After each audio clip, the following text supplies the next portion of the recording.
Hello, welcome back to my channel. നമ്മളിന്ന് variety ആയിട്ടുള്ള ഒരു ബ്രേക്ക്ഫാസ്റ്റ് റെസിപ്പിയുമായാണ് വന്നിരിക്കുന്നത്. അരിപ്പൊടി ഉണ്ടെങ്കിൽ വെറും 15 മിനിറ്റ് കൊണ്ട് നമുക്ക് ഈ ഒരു ഐറ്റം ഉണ്ടാക്കിയെടുക്കാൻ വേണ്ടി പറ്റും.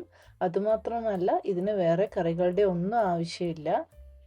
ഇത് നമുക്ക് ബ്രേക്ക്ഫാസ്റ്റായും ഡിന്നറായും ഒക്കെ ഉണ്ടാക്കി കഴിക്കാവുന്നതാണ്.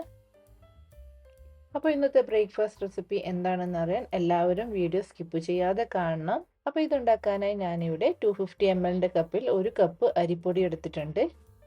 ഇടിയപ്പമൊക്കെ ഉണ്ടാക്കാൻ ഉപയോഗിക്കുന്ന പൊടിയാണ് എടുത്തിട്ടുള്ളത്. ഇതിലേക്ക് ഒരു 1/2 ടീസ്പൂൺ ഉപ്പും 3 ടേബിൾ സ്പൂൺ തേങ്ങ ചിരകിയതും ചേർത്ത് കൊടുക്കുന്നുണ്ട്. ഇനി നമുക്കിത് ഇതുപോലെ കൈവച്ച് നന്നായിട്ടൊന്ന് മിക്സ് ചെയ്തെടുക്കാം. ആ ഉപ്പൊക്കെ പൊടിയുടെ എല്ലാ ഭാഗത്തും എത്തണം. ആ രീതിയിലൊന്ന് മിക്സ് ചെയ്തെടുക്കാം. ഇനി ഇത് നമുക്ക് വെള്ളം ചേർത്ത് കുഴച്ചെടുക്കാം. ഞാനിവിടെ ഏകദേശം 1/4 കപ്പ് വെള്ളം എടുത്തിട്ടുണ്ട്. സെയിം കപ്പിൽ 1/4 കപ്പ് വെള്ളമാണ് എടുത്തത്. ഇനി ഇത് കുറച്ചായി ഒഴിച്ചു കൊടുത്ത് നന്നായിട്ടൊന്ന് കുഴച്ചെടുക്കാം. ഞാനിപ്പോൾ എടുത്തിരിക്കുന്നത് നോർമൽ വാട്ടർ ആണ്. ചില പൊടിക്ക് നമ്മൾ തിളച്ച വെള്ളം ചേർത്ത് കുഴച്ചെടുക്കേണ്ടി വരും. ഞാനിപ്പോൾ എടുത്ത പൊടിക്ക് ഈ ഒരു നോർമൽ വാട്ടർ വെച്ച് കുഴച്ചെടുത്താൽ മതി. അതുപോലെ തന്നെ നമ്മൾ എടുക്കുന്ന പൊടിക്കനുസരിച്ച് വെള്ളത്തിൻ്റെ അളവിലും അങ്ങോട്ടും ഇങ്ങോട്ടും വ്യത്യാസം ഉണ്ടാകാം. ഇനി നമുക്കിത് നന്നായിട്ട് നമ്മൾ ഇടിയപ്പമൊക്കെ ഉണ്ടാക്കാൻ കുഴക്കുന്നത് പോലെ കുഴച്ചെടുക്കണം. അപ്പോൾ ഇതാ നമ്മൾ നന്നായിട്ട് കുഴച്ചെടുത്തിട്ടുണ്ട്. ഇതുപോലെ ഒരു ഉരുള ഉണ്ടാക്കിയതിന് ശേഷം നമ്മൾ പ്രസ് ചെയ്ത് കൊടുക്കുമ്പോൾ സൈഡൊക്കെ വിണ്ടുകീറാതെ കിട്ടുന്നുണ്ട്. അതാണ് കറക്റ്റ് പാകം. ഇനി ഇതിൽ നിന്നും കുറച്ച് മാവ് എടുത്ത് ചെറിയ ഉരുളകൾ ഉണ്ടാക്കണം. നമ്മൾ പിടിയൊക്കെ ഉണ്ടാക്കുമ്പോൾ ഉണ്ടാക്കുന്ന ആ ഒരു ഉരുളയുടെ വലുപ്പത്തിൽ നന്നായി ഒന്ന് ഉരുട്ടിയെടുത്തതിന് ശേഷം ഇതിൻ്റെ നടുവിൽ ഇതുപോലെ പ്രസ് ചെയ്ത് കൊടുക്കാം. ഞാനിപ്പോൾ ഇത് എനിക്ക് ഇഷ്ടമുള്ള ഈ ഒരു ഷേപ്പിൽ ചെയ്തെടുക്കുന്നതാണ്. നിങ്ങൾക്ക് വേണമെങ്കിൽ ചെറിയ ഉരുളകളാക്കിയോ അല്ലെ വേറെ ഏതെങ്കിലും ഒരു ഷേപ്പിലോ ഉണ്ടാക്കിയെടുക്കാം. അപ്പോൾ മാവ് മുഴുവനും നമ്മൾ ഇതുപോലെ ഉരുളകളാക്കി ഈ ഒരു ഷേപ്പിൽ ഉണ്ടാക്കിയെടുക്കണം. അപ്പോൾ ഇത് ആ മാവ് മുഴുവനും നമ്മൾ ഇതുപോലുള്ള കുഞ്ഞു ഷേപ്പാക്കി എടുത്തിട്ടുണ്ട്. ഇനി ഇത് നമുക്കൊന്ന് വേവിച്ചെടുക്കണം.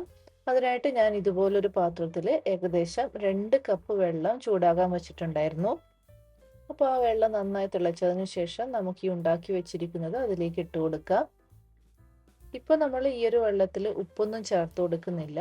കാരണം നമ്മൾ ഈ ഒരു മാവിൽ ഉപ്പ് ചേർത്തിട്ടുണ്ട്. അതുകൊണ്ട് അവസാനം നോക്കി മാത്രമേ ചേർത്ത് കൊടുക്കേണ്ടൂ. ഇനി പ്രത്യേകം ശ്രദ്ധിക്കേണ്ട കാര്യം, നമ്മളിത് ഇട്ട് കൊടുത്ത ഉടനെ തന്നെ അങ്ങ് ഇളക്കി കൊടുക്കരുത്. കാരണം ഇതൊക്കെ പൊട്ടി അത് ആ മാവൊക്കെ ആ വെള്ളത്തിൽ അങ്ങ് അലിഞ്ഞു പോകും. ഇനി ഇത് നമുക്ക് അടച്ചു വെച്ച് മാക്സിമം ഒരു 10 മിനിറ്റ് വേവിച്ചെടുക്കാം. ഈ ഒരു സമയം കൊണ്ട് നമുക്ക് ഇതിലേക്ക് ചേർക്കേണ്ട ഒരു ഗ്രേവി ഉണ്ടാക്കിയെടുക്കാം.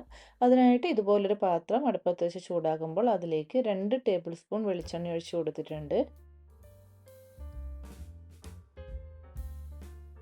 എണ്ണ ചൂടായി കഴിയുമ്പോൾ അതിലേക്ക് ഒരു വലിയ സവാള ഇതുപോലെ ചെറുതായി അരിഞ്ഞത് ചേർത്ത് കൊടുക്കുന്നുണ്ട്.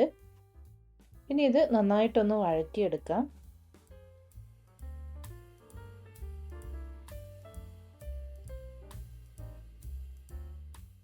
സവാള നമ്മൾ നന്നായിട്ട് വഴറ്റിയെടുത്ത് കഴിഞ്ഞു. ഇനി ഇതിലേക്ക് ഒരു 1/2 ടേബിൾ സ്പൂൺ വെളുത്തുള്ളിയും ഇഞ്ചിയും കൂടി ചതച്ചത് ചേർത്ത് കൊടുക്കാം.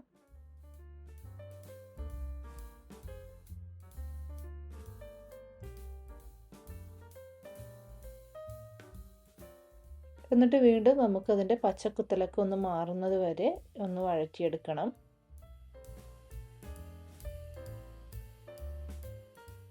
ഇനി നമുക്കിതിലേക്ക് കുറച്ച് പൊടികൾ ചേർത്ത് കൊടുക്കാം.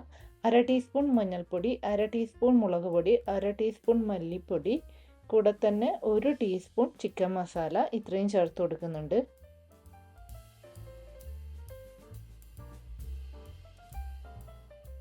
ഇനി ഈ പൊടികളെല്ലാം കൂടി നമുക്കൊന്ന് ചൂടാക്കിയെടുക്കാം. ഇതിലേക്ക് ഒരു വലിയ തക്കാളി ഇതുപോലെ ചെറുതായി അരിഞ്ഞത് ചേർത്ത് കൊടുത്ത് ഒന്ന് മിക്സ് ചെയ്തെടുക്കാം.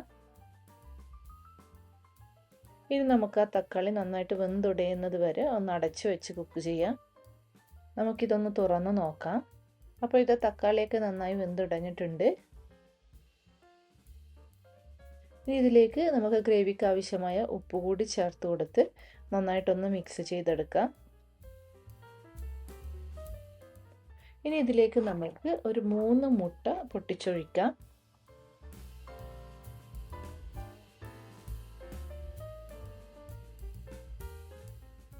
ഇനി ഈ മുട്ട നമുക്ക് നന്നായിട്ടൊന്ന് ചിക്കിയെടുക്കാം. മുട്ട നന്നായി ചിക്കിയെടുത്ത് കഴിഞ്ഞു. അപ്പോൾ നമ്മുടെ ഗ്രേവി റെഡിയായി. ഇനി നമുക്ക് സ്റ്റൗ ഓഫ് ചെയ്യാം. ഇനി നമ്മൾ വേവിക്കാൻ വെച്ചിരിക്കുന്നത് നമുക്കൊന്ന് തുറന്ന് നോക്കാം. അപ്പോൾ ഇതിലേക്ക് ഇനി നമ്മൾ 1 ടേബിൾ സ്പൂൺ അരിപ്പൊടി, 2 ടേബിൾ സ്പൂൺ വെള്ളം ചേർത്ത് കലക്കിയെടുത്തത് ഇതിലേക്ക് ഒഴിച്ചു കൊടുക്കുന്നുണ്ട്. ഇപ്പോൾ ഏകദേശം ഒരു 10 മിനിറ്റ് ആയിട്ടുണ്ട്. നമ്മൾ ഉരുട്ടി ഇതിലേക്ക് ഇട്ട് കൊടുത്തിരിക്കുന്ന അപ്പമൊക്കെ ഏകദേശം വെന്തിട്ടുണ്ട്. അപ്പോൾ ഇതിന് കുറച്ചുകൂടി ഒരു കൊഴുപ്പ് കിട്ടാൻ വേണ്ടിയിട്ടാണ് നമ്മൾ ഇതുപോലെ അരിപ്പൊടി കലക്കി ഒഴിക്കുന്നത്. പക്ഷേ അത് ആദ്യം തന്നെ നമ്മൾ ഒഴിക്കാൻ പാടില്ല. അപ്പോൾ കൂടുതൽ കട്ടിയായി പോകും. ഇതുപോലെ അപ്പമൊക്കെ വെന്തതിന് ശേഷം വേണം കലക്കി ഒഴിക്കാൻ. എന്നിട്ടൊരു 2 മിനിറ്റ് കൂടി ഒന്ന് നമുക്ക് തിളപ്പിച്ചെടുക്കാം.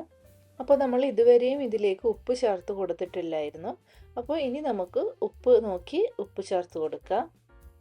നമ്മൾ ആ ഇട്ട് കൊടുത്ത അപ്പത്തിൻ്റെ ചെറിയൊരു ഉപ്പ് ഇതിനുണ്ടാകും. ബാക്കി ആവശ്യമുള്ള ഉപ്പ് ഈ സമയത്ത് ചേർത്ത് കൊടുക്കാം. എന്നിട്ട് നന്നായിട്ടൊന്ന് ഇളക്കി കൊടുക്കാം.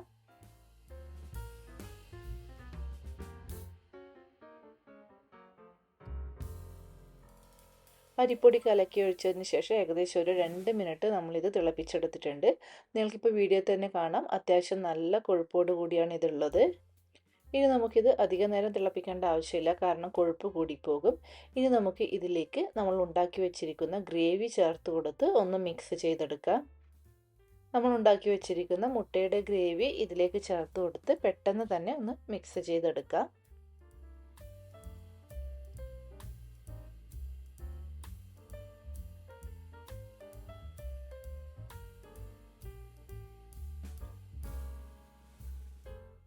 അവസാനമായി ഇതിലേക്ക് കുറച്ച് മല്ലിയില കൂടി ചേർത്ത് കൊടുത്ത് ഒന്ന് മിക്സ് ചെയ്തെടുക്കാം.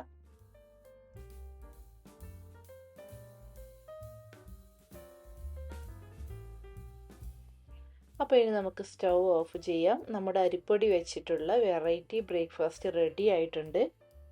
ഇത് നമ്മൾ എപ്പോഴും ചൂടോട് കൂടി തന്നെ കഴിക്കണം, കാരണം തണുത്ത് പോയാൽ ഇത് ഉറച്ചങ്ങ് കട്ടിയായിരിക്കും. ഇനി അഥവാ നിങ്ങൾ ഇത് ബ്രേക്ക്ഫാസ്റ്റിന് ഉണ്ടാക്കിയത് ബാക്കിയുള്ളത് പിന്നീട് കഴിക്കുന്നുണ്ടെങ്കിൽ കുറച്ച് ചൂടുവെള്ളം ചേർത്ത് ചൂടാക്കിയെടുത്ത് കഴിച്ചാൽ മതി.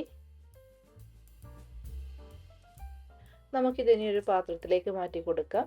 മുട്ടയുടെ ഗ്രേവിയൊക്കെ ചേർന്നതായതുകൊണ്ട് തന്നെ ഇതിന് വേറെ കറികളുടെ ഒന്നും ആവശ്യമില്ല. അപ്പോൾ തീർച്ചയായും ഈ ഒരു വെറൈറ്റി റെസിപ്പി നിങ്ങൾ എല്ലാവരും ഉണ്ടാക്കി നോക്കണം. എന്നിട്ട് അഭിപ്രായങ്ങൾ കമൻറ്റ് ചെയ്ത് അറിയിക്കണം.